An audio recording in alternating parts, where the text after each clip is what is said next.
All right, what's good, everyone, and welcome to our Financial Faith series, where we discuss how the Bible correlates both the business world and the spiritual world. See, a lot of people don't know that not only should the Bible be used as a guide in the spiritual life, but also should be used as a guide in the business life as well. Why? Because business and religion are one and the same. They operate off the same underlying principles. And so if you apply all the Bible principles to your business, we don't guarantee you'll have a successful business. God guarantees you'll have a successful business. So today, TerranceJ and I, we're going to take it from the very beginning in Genesis chapter 1, verse 28, where God gives Adam and Eve the formula on not only how to run and rule themselves, but the aim and mindset needed on how to run the business of planet Earth.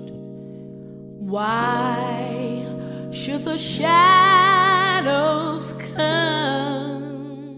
In Genesis chapter 1, verse 28, Genesis chapter 1 is just dealing with creation in period. You know, is where God created the heavens and the earth, and he created mankind and also the land creatures and sea creatures and all that. But anyways, so when it comes to creation, when you're starting out, that's it. You're creating a business, or you're creating a mindset.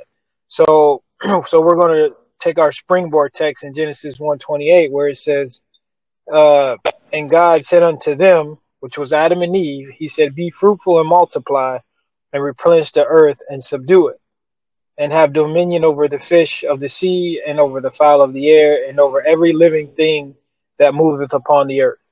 So when it comes to multiplying, God says, be fruitful. Now, when it comes to being fruitful, God says to multiply. And I do see that when it comes to business, it's not just financially, like not even money. It's like dealing with also a mindset. You got to have that mindset. Be fruitful in your knowledge, multiply in your knowledge, and then the yields will come. We can apply that with finances, right? Be fruitful in your finances, multiply in your finances. And how do we do that? You know what I mean? Like, so when it comes to business, Bradley, how do we do that? Well, let's break the verse down, because, man, this is actually kind of deep when you really start to sit down and think about it and meditate on it. So the verse actually begins, it says, and God blessed them. So before God gave them more or less any instructions, before they even knew the business plan, Adam and Eve had to know that they were blessed. And this here was God recognizing them as something special, something unique, something distinct, a blessing to the world and to God. And it was really validation. It was conviction. See, one reason some of us aren't successful in our business is because we aren't convicted of it. We don't believe that it's something special, that it's something unique, that it's a blessing. And so therefore we don't treat it as a blessing. And maybe that reason is because we haven't allowed God to bless it. We haven't gone to him and be like, Lord, I need you to back my business. I need you to sponsor it. I need you to bless it and make it something special. And see, when you do that, God is going to do either one or two things. He's going to go, okay, yeah, I like your business, I'll bless it. Or he'll go, well, I can't bless your business because your business is working against me. You own a strip club. You know, your clothing brand, you know, is dishonoring me. You know, the food you're serving people is killing them. I can't sponsor that. So we have to allow God to bless something that is blessable. And, you know, this isn't the only time God did this. He did this also in Genesis 9. Genesis 9, verse 1, I believe, where when Noah and his family got off the ark, first thing, before they did anything else, God blessed them. So we need God's approval. And some of us, we're trying to move without the blessing. And we're wondering why we're struggling. We can't move forward. And so, like, once you have the blessing, Then it goes into, now God tells you to be fruitful, right? And being fruitful, just from a definition perspective, something that is fruitful is something that is productive and produces good results. Though for that to happen, you have to bear good fruit. You have to have a good quality product or service. When I'm at Kroger, I don't want the apple that got dirt on it, like somebody done bit off of it. I don't want that apple. I want a good apple. Well, people want a good quality product or service. That's the first thing you need to have. It doesn't matter if you have a clothing brand, spa business, you're in real estate. Everyone wants a good quality product. Good quality products produced by good giving people produces good results. And I believe it's Proverbs 11 verse 30, if I remember correctly. Solomon says, the fruit of the righteous is as a tree of life, right? So being fruitful actually gives your business life as well. Okay. And being fruitful, like what Terrence was saying, directly correlates with the next thing God says. He says, then multiply that. Keep producing that good quality product or service long term. Imagine you're dating someone, and at first it's amazing. You out here falling in love, and oh my gosh, this might be the one. And then over time, it's like that person starts getting worse and worse and worse. Now 2 years done passed. And It's like the person you knew 2 years ago doesn't even exist anymore. Now you sit up here, you don't want to be with that person. Why? Because the product got worse. And see, one of the reasons why some businesses and churches fail is a lack of long-term proficiency in the product. They stopped multiplying a good product. They started cutting corners, and people will notice that and they'll go elsewhere. Now, of course, you have unique examples out there, like McDonald's, where they quit producing a good product a long time ago, and honestly, I believe that if they would improve their product, they would actually be more popular than what they already are. That's why my generation doesn't like McDonald's. One, because it ain't healthy, but two, it just ain't good. You know what I mean? It just ain't good. But even though McDonald's quit producing a good product, they did do the next thing God said to do. He says, and replenish the earth.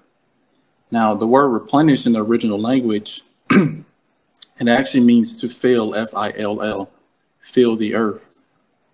All successful entrepreneurs have expanded their business. And if you're a Christian out there, one of the reasons why God wants to bless your business is, remember, not only does he want you to be a blessing to a few people, but he wants you to be a blessing to the world, right? God wants to take your business worldwide. Why? Because he wants you to be the head and not the tail.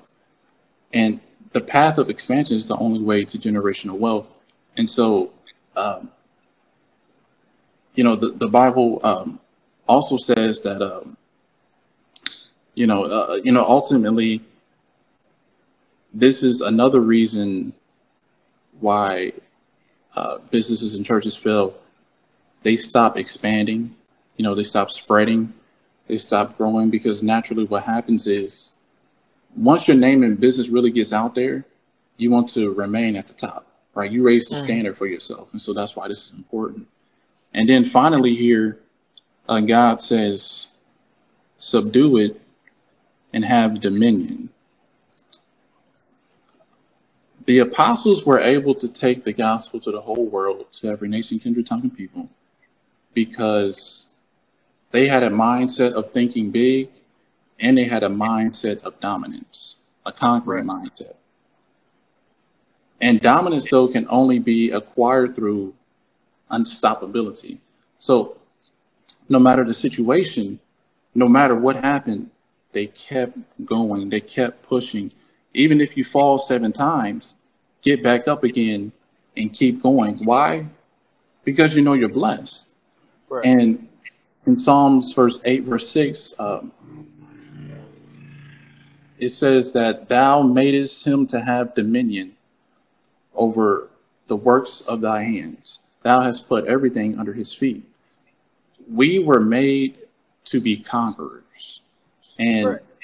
so as we begin to segue into our spiritual perspective here from Terrence, as Christians, this is a mindset that we all need to adopt and have.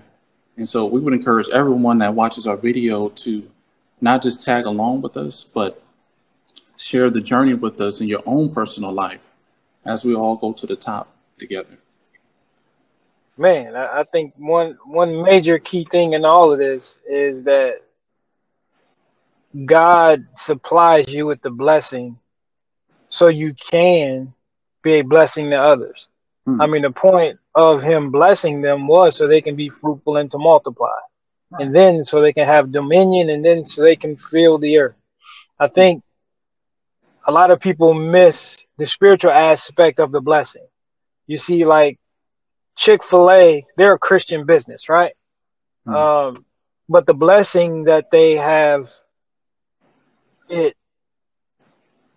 goes across to where they take care of their customers literally. You know what I mean? Like, Yeah. Because of the owner, you're right? Like the owner, he's I don't know him personally, but from what's out there in the news or the media is that he's a stand-up gentleman. You know what I mean? Like he's a stand-up guy. Yeah.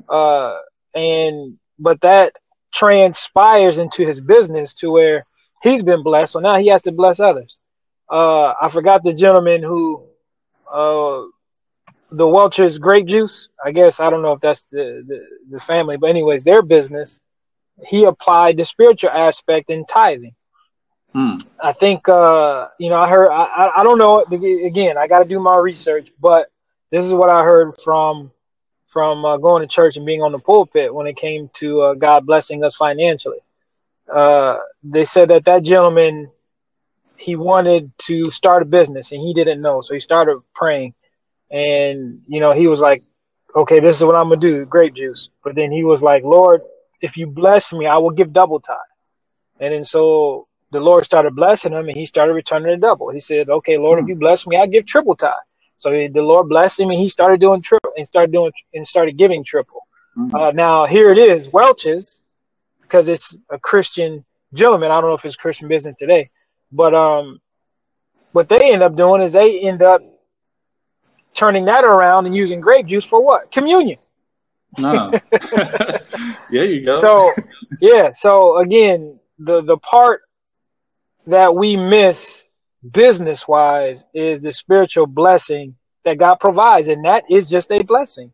When you go to Matthew 26 and you look at, you forget the verse, but it's Matthew 25, where it talks about there were 3 gentlemen that were blessed. One gentleman was blessed with 5 talents, which was money. One gentleman was blessed with 2 talents, which is money. And the other gentleman was blessed with 1. The one gentleman, all the steward, well, all the king asked for was for, you know what? I just need you to go double it. Go replenish that.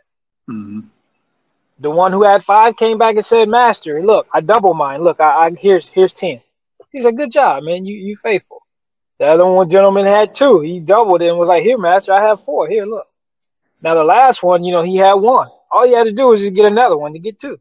Right. He kept his 1 and he hit it. Like, yeah. He kept his 1 and he hit it because he said, Master, I fear that you're a hard man. You're hard, man. So I feared you. And he was like, that's not what it was about. I have blessed you. And the blessing was already on that. If you would have put in faith, if you would have exercised the skill to gain the 1, you would have got it. Yes, right. So if you look at Adam and Eve, the blessing was for them was to fill and multiply the earth, and they did, and they did their job. Now we have a part to play, whether this is physical, whether it's dealing with our business, or whether it's spiritual. Like for us, my wife and I, our job is to help our children become fruitful and to multiply. All right. We're doing our job. Right. Now, when they're out of the house and when they're gone, that will still be our job. But however, God will give us a different job. And I do just see us in this earth, us in this world, us in this business, whatever it is that we're doing. I see us not taking advantage of the blessing. Mm. We're not. That's powerful. No, we're just talking about because you're taking advantage of what we have. I can't remember who told me this. It might have been my grandma. Probably was my grandma. But she said one time, Bradley, I need you to understand something. We as Christians have limited ourselves into thinking that our ceiling is just to be traditional, just to be a traditional Christian. And we have to stop thinking that way because Satan has stepped up his game like never before. Right. And therefore, we need to step up our game like never before as well and step beyond the boundaries of traditionalism as well. If you look at the last verse here, in Genesis chapter 1, verse 31, basically at the end of the 6th day before the Sabbath, the Bible says, and behold, God saw everything that he had made, and behold, it was very good. Now, if you go back and compare that with at the end of the first 5 days, it just says that God saw that it was good, but not very good. The word good in the Bible, 9 times out of 10, it means perfect. It means to be complete. And so at the end of the 6th day, it would read, and God saw everything he had made, and behold, it was very perfect. It was beyond perfect. See, from the very beginning, God has always gone the extra mile for us. And the question becomes, when will we start going the extra mile for him? Because God is looking for some people who want to take that blessing and step up and step out. Those who are willing to step beyond the boundaries of traditionalism, those who are willing to step into the depths of faith like the apostles did. Right. And ultimately what that requires is it requires us to give everything to him like never before. Right. Because why in verse 29 and 30, basically that's what he did for us. It symbolizes Jesus giving us everything to him, everything to us and more, maybe even going beyond what he could give, including his own life. Right. And so the question becomes, what is holding us back from giving everything to him? What is holding us back from giving up sin? Trust me, folks, I'm talking to myself in the mirror right now, but in conclusion, to wrap it up, my friends, we're just trying to help our world. And we just humbly ask that you would think on these things, that you would consider their value for you, for your family, for your community, and for God. Okay. I want to add this before we get out of here. We did share a blessing, but I want to give you the definition, because I think to answer that last question, as far as like, what can we do, or why isn't it that we're not going all out for the Lord? Because I think we truly, as a generation of people, do not understand what a blessing is.